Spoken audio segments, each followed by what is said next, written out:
Hello friends, ಎಲ್ಲರಿಗೂ ನಮ್ಮ ಅಮ್ಮನ ಅಡುಗೆಗೆ ಸ್ವಾಗತ. ನೀವೇನಾದರೂ ಹೊಸದಾಗಿ ನಮ್ಮ ಚಾನಲ್ ನೋಡ್ತಾ ಇದ್ದೀರಾ, ನಮ್ಮ ಅಮ್ಮನ ಅಡುಗೆ ಚಾನಲ್ ಸಬ್ಸ್ಕ್ರೈಬ್ ಮಾಡ್ಕೊಳ್ಳಿ. ಹಾಗೆ ಪಕ್ಕದಲ್ಲಿ ಬರುವ ಬೆಲ್ ಐಕಾನ್ ಕ್ಲಿಕ್ ಮಾಡ್ಕೊಳ್ಳಿ. ಈ ಥರ ಮಾಡೋದ್ರಿಂದ ನಾವು ಹಾಕುವ ಎಲ್ಲ ವೀಡಿಯೋಸು ನಿಮಗೆ ನೋಟಿಫಿಕೇಶನ್ ಆಗಿ ಬರುತ್ತೆ. ಹಾಗೆ ನಮ್ಮ ಚಾನಲ್ನ ಸಪೋರ್ಟ್ ಮಾಡಿ. ಇವತ್ತು ನಾನು ಮಾಡ್ತಾ ಇರುವಂಥ ರೆಸಿಪಿ ಮೊಸರನ್ನ ಮಾಡೋದು ಹೇಗೆ ಅಂತ ತೋರಿಸ್ಕೊಡ್ತಾ ಇದ್ದೀನಿ. ಸೂಪರ್ ಆಗಿರುತ್ತೆ ಫ್ರೆಂಡ್ಸ್. ಸಮ್ಮರ್ ಟೈಮಲ್ಲಿ ಈ ಥರ ಮಾಡಿ ತಿನ್ನೋದ್ರಿಂದ ತಂಪಾಗಿ ಚೆನ್ನಾಗಿರುತ್ತೆ.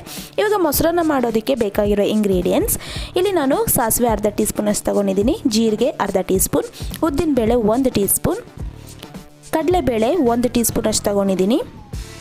ಗೋಡಂಬಿ ಇಲ್ಲಿ ನಾನು 10 ತಗೊಂಡಿದ್ದೀನಿ. ಗೋಡಂಬಿ ಹಾಕೋದ್ರಿಂದ ಟೇಸ್ಟು ಚೆನ್ನಾಗಿರುತ್ತೆ. ಹಸಿಮೆಣಸಿನ್ಕಾಯಿ 4 ಚಿಕ್ಕದಾಗಿ ಕಟ್ ಮಾಡಿ ಇಟ್ಕೊಂಡಿದ್ದೀನಿ. ಶುಂಠಿ 1 ಟೀ ಸ್ಪೂನ್ ಅಷ್ಟು ತಗೊಂಡಿದ್ದೀನಿ. ಕರಿಬೇವು 1 ಟೇಬಲ್ ಸ್ಪೂನ್, ಕೊತ್ತಂಬರಿ ಸೊಪ್ಪು 2 ಟೇಬಲ್ ಸ್ಪೂನ್, ಒಣಮೆಣಸಿನ್ಕಾಯಿ 3 ತಗೊಂಡಿದ್ದೀನಿ.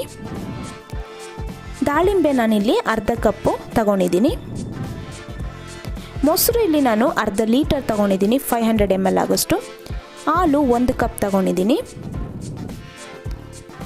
ಎಣ್ಣೆ 2 ಟೇಬಲ್ ಸ್ಪೂನ್, ರುಚಿಗೆ ತಕ್ಕಷ್ಟು ಉಪ್ಪು, ಇಂಗು 1/4 ಟೀ ಸ್ಪೂನ್ ಅಷ್ಟು ಬೇಕಾಗುತ್ತೆ. ಇಲ್ಲಿ ನಾನು ಮೊದಲೇ ರೈಸ್ನ ಕುಕ್ ಮಾಡಿ ಇಟ್ಕೊಂಡಿದ್ದೀನಿ, 300 ಗ್ರಾಮ್ ಆಗೋಷ್ಟು. ಇವಾಗ ಮೊದಲು ನಾನು ಒಂದು ಬೌಲಲ್ಲಿ ರೈಸ್ ಹಾಕಿಟ್ಕೊಂಡಿದ್ನಲ್ಲ, ಇವಾಗ ಅನ್ನ ಬಿಸಿಯಾಗೇ ಇದೆ. ಇವಾಗ ಒಂದು ಸತಿ ಈ ಥರ ಸ್ಮ್ಯಾಶ್ ಮಾಡ್ಕೊತೀನಿ. ಈ ಥರ ಮಾಡೋದ್ರಿಂದ ರೈಸ್ ಫುಲ್ಲು ಸಾಫ್ಟ್ ಆಗುತ್ತೆ, ಹಾಗೆ ಮೊಸರನ್ನಗೂ ಚೆನ್ನಾಗಿರುತ್ತೆ.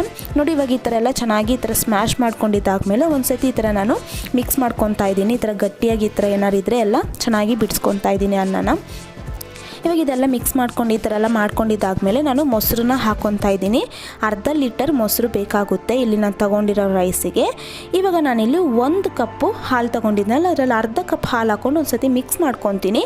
ನೋಡಿ ಫ್ರೆಂಡ್ಸ್, ಹಾಲು ಹಾಕೋದ್ರಿಂದ ಟೇಸ್ಟು ಚೆನ್ನಾಗಿರುತ್ತೆ. ಮತ್ತು ಮೊಸರು ಏನಾದರೂ ಹುಳಿ ಇದ್ದರೆ ಅದು ಕೂಡ ಬ್ಯಾಲೆನ್ಸ್ ಆಗುತ್ತೆ. ನಿಮಗೆ ಹಾಲು ಬೇಡ ಅಂದರೆ ನೀರು ಕೂಡ ಹಾಕ್ಕೋಬೋದು. ಹಾಲು ಹಾಕೋದ್ರಿಂದ ಚೆನ್ನಾಗಿರುತ್ತೆ ಟೇಸ್ಟು, ಅದಕ್ಕೋಸ್ಕರ ಹಾಲು ಹಾಕ್ಕೊಂಡಿದ್ದೀನಿ. ಇನ್ನು ಅರ್ಧ ಕಪ್ ಹಾಲು ಹಾಕ್ಕೊಂಡು ಒಂದು ಸತಿ ಚೆನ್ನಾಗಿ ಮಿಕ್ಸ್ ಮಾಡ್ಕೊತಾ ಇದ್ದೀನಿ. ನೋಡಿ, ಕನ್ಸಿಸ್ಟೆನ್ಸಿ ಕರೆಕ್ಟಾಗಿರುತ್ತೆ. ಇವಾಗ ಇದೆಲ್ಲ ಮಿಕ್ಸ್ ಮಾಡ್ಕೊಂಡಿದ್ದಾಗಿದೆ. ಕನ್ಸಿಸ್ಟೆನ್ಸಿ ಈ ಥರ ಇದ್ದರೆ ಸಾಕಾಗುತ್ತೆ. ಇವಾಗ ಒಗ್ಗರಣೆಗೆ ನಾನು ಸ್ಟವ್ ಹಚ್ಚಿ ಒಂದು ಚಿಕ್ಕ ಕಡಾಯನ್ನು ಇಟ್ಕೊಂಡಿದ್ದೀನಿ. ಇವಾಗ ಇದಕ್ಕೆ ನಾನು ಎಣ್ಣೆನ ಹಾಕ್ಕೊತಾ ಇದ್ದೀನಿ. 2 ಟೇಬಲ್ ಸ್ಪೂನ್ ಎಣ್ಣೆ ಹಾಕಿ, ಎಣ್ಣೆ ಎಲ್ಲ ಬಿಸಿ ಆದಮೇಲೆ ಸಾಸಿವೆನ ಹಾಕ್ಕೊಂಡಿದ್ದೀನಿ. ಸಾಸಿವೆ ಎಲ್ಲ ಚೆನ್ನಾಗಿ ಸಿಡಿದ್ಮೇಲೆ ಇದಕ್ಕೆ ನಾನು ಜೀರಿಗೆನ ಹಾಕ್ಕೊತಾ ಇದ್ದೀನಿ. ಹಾಕ್ಕೊಂಡು ಲೈಟಾಗಿ ಹಿಂಗೆ ಫ್ರೈ ಮಾಡ್ಕೋಬೇಕು. ಇವಾಗ ನಾನು ಗೋಡಂಬಿನ ಹಾಕ್ಕೊತಾ ಇದ್ದೀನಿ. ಗೋಡಂಬಿನೂ ಅಷ್ಟೇ ಕಲರು ಲೈಟ್ ಗೋಲ್ಡನ್ ಬ್ರೌನ್ ಬಂದರೆ ಸಾಕಾಗುತ್ತೆ. ಇವಾಗ ನಾನು ಶುಂಠಿ ಮತ್ತು ಹಸಿಮೆಣಸಿನ್ಕಾಯಿ ಹಾಕ್ಕೊಂಡು ಈ ಥರ ಫ್ರೈ ಮಾಡ್ಕೊತಾ ಇದ್ದೀನಿ. ನೋಡಿ, ಶುಂಠಿನೂ ಅಷ್ಟೇ ಚಿಕ್ಕದಾಗಿ ಕಟ್ ಮಾಡಿ ಹಾಕೊಳ್ಳಿ ಆದಷ್ಟು. ಇವಾಗ ನಾನು ಕಡಲೆಬೇಳೆ ಉದ್ದಿನಬೇಳೆ 2 ಹಾಕ್ಕೊಂಡು ಚೆನ್ನಾಗಿ ಈ ಥರ ಫ್ರೈ ಮಾಡ್ಕೊತಾ ಇದ್ದೀನಿ. ಇವಾಗ ಕರಿಬೇವು ಒಣಮೆಣಸಿನ್ಕಾಯಿ ಹಾಕ್ಕೊಂಡು ಫ್ರೈ ಮಾಡ್ಕೊತಾ ಇದ್ದೀನಿ. ಒಂದು 30 ಸೆಕೆಂಡ್ಸ್ ಈ ಥರ ಫ್ರೈ ಮಾಡಿಕೊಂಡ್ರೆ ಸಾಕಾಗುತ್ತೆ. ಇವಾಗ ಹಿಂಗೆ ಹಾಕ್ಕೊತಾ ಇದ್ದೀನಿ. ಹಿಂಗೆ ಹಾಕ್ಕೊಂಡು ಒಂದು ಸ್ವಲ್ಪ ಹೊತ್ತು ಹಿಂಗೆ ಒಂದು 10 ಸೆಕೆಂಡ್ಸ್ ಈ ಥರ ಫ್ರೈ ಮಾಡ್ಕೊಂಡಿದ್ದಾದಮೇಲೆ ಈ ಒಗ್ಗರಣೆ ಎಲ್ಲ ನಾನು ಮೊಸರನ್ನಗೆ ಹಾಕ್ಕೊತಾ ಇದ್ದೀನಿ. ಹಾಕ್ಕೊಂಡು ಒಂದು ಸತಿ ಚೆನ್ನಾಗಿ ಮಿಕ್ಸ್ ಮಾಡ್ಕೋಬೇಕು. ನೋಡಿ ಫ್ರೆಂಡ್ಸ್, ಈ ಥರ ಎಲ್ಲ ಚೆನ್ನಾಗಿ ಮಿಕ್ಸ್ ಮಾಡ್ಕೊತಾ ಇದ್ದೀನಿ. ಇವಾಗ ಇದೆಲ್ಲ ಮಿಕ್ಸ್ ಆಗಿದೆ. ಇವಾಗ ನಾನು ರುಚಿಗೆ ತಕ್ಕಷ್ಟು ಉಪ್ಪನ್ನು ಹಾಕ್ಕೊಂಡು ಕೊತ್ತಂಬರಿ ಸೊಪ್ಪು ಹಾಕ್ಕೊಂಡಿದ್ದೀನಿ. ಹಾಗೆ ದಾಳಿಂಬೆ ಹಾಕೋದ್ರಿಂದ ನೋಡೋಕ್ಕೂ ಕಲರ್ಫುಲ್ಲಾಗಿ ಚೆನ್ನಾಗಿರುತ್ತೆ. ಹಾಗೆ ಈ ಥರ ಮಕ್ಕಳಿಗೆಲ್ಲ ಮಾಡಿಕೊಡೋದ್ರಿಂದ ತುಂಬಾ ಇಷ್ಟಪಟ್ಟು ತಿಂತಾರೆ. ಇವಾಗ ಇದೆಲ್ಲ ಹಾಕಿ ಒಂದು ಸತಿ ಚೆನ್ನಾಗಿ ಮಿಕ್ಸ್ ಮಾಡ್ಕೊತಾ ಇದ್ದೀನಿ. ನೋಡಿ, ಇವಾಗ ಇದೆಲ್ಲ ಮಿಕ್ಸ್ ಮಾಡ್ಕೊಂಡಿದ್ದಾಗಿದೆ.